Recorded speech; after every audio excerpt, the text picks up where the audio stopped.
वालेकुम सलाम। क्या हाल चाल है आपके? ठीक है। अल्हम्दुलिल्लाह, अल्लाह का शुक्र।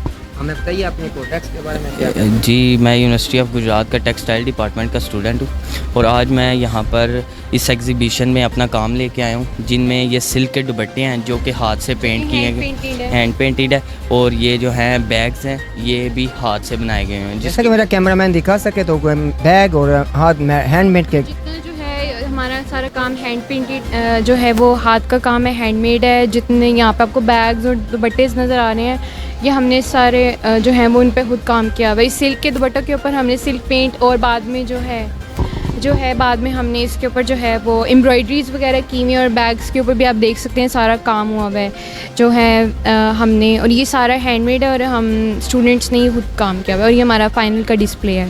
पाक न्यूज़ का बहुत बहुत शुक्रिया जो हमारे साथ मिलकर आवाम को इस चीज़ की अवेयरनेस दे रहे हैं, हमारे काम के बारे में बता रहे हैं कि हमारा काम किस तरह का है। बहुत शुक्रिया।